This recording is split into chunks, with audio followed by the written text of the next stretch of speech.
Businesses often wish they could wave a magic wand and transform strangers into raving fans and loyal clients. And what they often don't realize is they can do just that without a magic wand.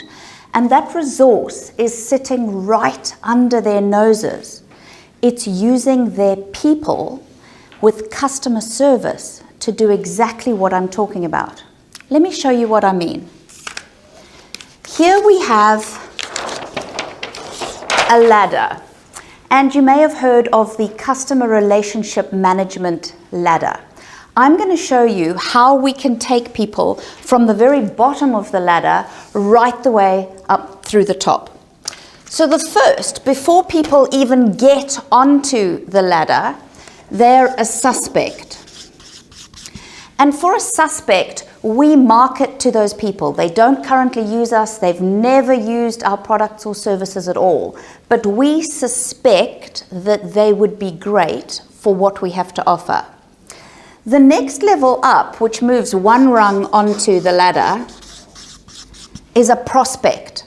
Now, a prospect is prospecting to see, should I go with you guys? What are your prices like? What's your service like? Should I go with somebody else? They're prospecting. Now tell me, what's the difference between a customer and a client? Can anyone tell me? What's a customer and what's a client? You can guess. Repeat business. Is which one? A client is repeat business. Correct. So a customer, in the strictest term of the word, has used you once. They have gone through the motions, experienced, bought from you once. A client is a repeat person. So say we have an example of, in your suburb where you live, a cute little new Italian restaurant opens up. And you say to your family, oh, have you seen that new little Italian place? We really should go and try it one of these days. And one Friday night you think, yeah, tonight's the night, we haven't tried it, let's go. You become a customer. It's only after that where you have a great experience, great value for money, good food. Few weeks later you say to your partner, oh, don't feel like cooking tonight. Let's go back to the cute little Italian place that we enjoyed. You're now on the client rung. What's the next rung up the ladder? What would we call someone here? Before that? A referral, another word? An advocate. So they are like the raving fan. An advocate is when we tell our friends, have you guys tried the cute little Italian place? It's great. I've had a number of meals there. It's always been really good. You really must go. We are advocating the service or the product to our friends. And the top of the pops, someone said the word earlier, what's this one? A partner. Now a partner is in bed with you for the long haul. They are there for keeps. They are not going anywhere.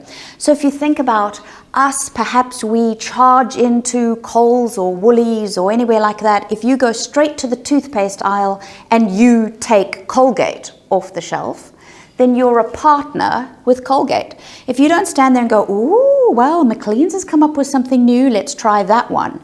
If you have certain things that you are, that's what I use, that's where I buy, that's what I buy from. Ladies with hairdressers, often if we find a good hairdresser, we're like, that's my hairdresser, I don't go anywhere else, I don't care who else opens on the street, I don't care who's closer, I know my hairdresser. Sometimes medical doctors, we say, right, that's my doctor, that's been my doctor for years, and we would never think about anything else. Can any of you tell me what you have partnerships with?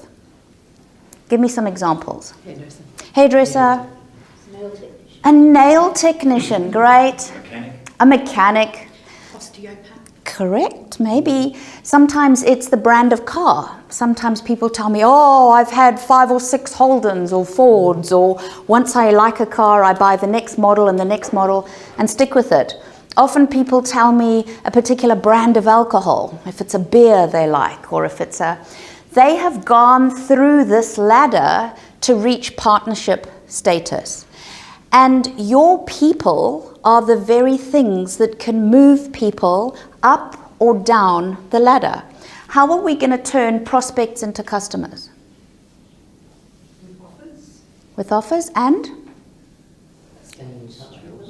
Yes, and? Good service. And good customer service. If they're phoning and they have inquiries and they say, how much are you? I'm looking around. How your team deal with that particular phone call, email, walk-in is going to turn a prospect into a customer. And they say, I really like them. They were completely switched on. Great service. They become a customer. How are we going to turn customers into clients? Correct. Exactly. So it's consistency. It's exceptional customer service now consistently turns into clients. Clients into advocates, raving fans. As soon as they say, oh my goodness, I had the best experience, you won't believe, they're so fabulous, until we get partnership status. Now what happens when we stuff up? You might drop. Correct. You may fall off the ladder. They may fall off the ladder completely. Chances are we don't just go from partner to raving fan. We probably, if the stuff up was big enough, fall right the way off the ladder, and chances are we don't climb this ladder again. We go find somebody else's ladder to climb. So your people have the ability, whether they're directly in a customer service role or not, it's the interactions that are able to move people up. And this is what we call moments of truth. So moments of truth is any interaction that a person has with your business in any way is a moment of truth that's going to be labeled positively or negatively. And this can be even before they have experienced you directly. For example, if we go back to that little Italian restaurant and say I've been driving past it and I know what it's called, but I think, oh, it's quite new, we probably need to book. I'll find the number, I'll call and make a booking for 2 people for Friday night. And I get on the website and I can see it's the right website, but where's a phone number? You're not making it easy for me. There's no top phone number. I just want to see a number to pick up the phone and go, hi, can I have a table for 2? But it's not on the homepage. Contact us. Oh, maybe it's on the contact us page. I'm going to click that. Then that comes up. Oh, no, there's no number. There's only a whacking great big form of plenty of fields that I have to complete just to make a booking. Forget it. I'll go to the Thai down the road. Okay?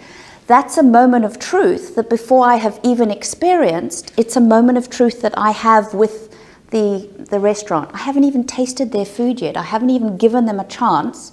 And moments of truth are already either positive or negative. So we really have to be conscious of what are all of the different moments of truth that a customer could experience us through. And cutting edge term right now is effortless customer service. We need to be making everything effortless for the customer. Finding that number on site needs to be bang. Perhaps I shouldn't have even had to have looked it up. Maybe it was on a great big sign saying bookings, call, such and such. And part of effortless in the modern world is allowing me different channels so that if I want to jump online, it's easy for me to do it. If I want to do the more old-fashioned route and pick up the telephone and dial to make a booking, there's that option as well. Whatever medium I choose to communicate with your service or brand, I want the organization to make it easy for us. So in your workbooks, you'll see that you've got a space for 2 moments of truth. Once you've filled in the ladder that I've given you there, make sure you've got the ladder to take away with you. And then I'd love you to write in 2 moments of truth that you have in a day in the life, a working day for you. So for example, when that phone rings, the way you pick it up and answer it is a moment of truth, because we've got 4 seconds to create a good first impression on the telephone. Emails. Too often our team just think, oh, I'm just replying to an email. It doesn't matter. Yeah, just get it done and send it. Without thinking, hold on, that's a moment of truth. Have I done that positively? Have I worded that as best as I could? That's a moment of truth. Remember also that when people come to you with complaints and they say, hold on a minute, didn't get what I expected, this is not cool. That again is a moment of truth. How we deal with that complaint, how we turn it round positively or negatively. Too often members of our team go, they were angry before we even started, there was nothing I could do, not cool. Versus, this is a golden opportunity for me to turn this complaint that really is a gift around and make it a moment of truth that goes positively. Would anyone like to share an example of one of their moments of truth that they have? Sure. Thank you. I think a moment of truth for me is capturing accurately the objectives and the needs of the client. Capturing. And then feeding that back Yes. accurately with their language. Being correct when they're explaining what they want, their objectives, you're getting it right, you're using their language back. That's a great one. Who else has an example? I've got to respond within 24 hours if there's a phone call, a message left or an email. Yes. So different organizations have different standards. Some organizations have a 2-hour turnaround for acknowledging, not be all end all solution, here's the answer to everything you asked. Thanks very much, I'm onto it and I will get back to you by, and then a time frame. But having something like that in every interaction. And the bottom line here is it's about being present in the moment, for the moment. That you're realizing that every single interaction with a customer is an opportunity to move them up that ladder. So that if we're starting here, we're turning clients into advocates, advocates into partners. Now this is just a tiny snippet of what we would cover in exceptional customer service courses. We go into very much more detail and elaborate on many more techniques like this, on exactly how to do it, how to wow the customer and exactly what to do so that you're delivering exceptional customer service in your organization. Because it doesn't have to be magic. It doesn't have to be that an organization is waving a magic wand and hoping to convert strangers into partners. Your people, the people that you've got already, are going to be your best opportunity to move people right the way through to partners.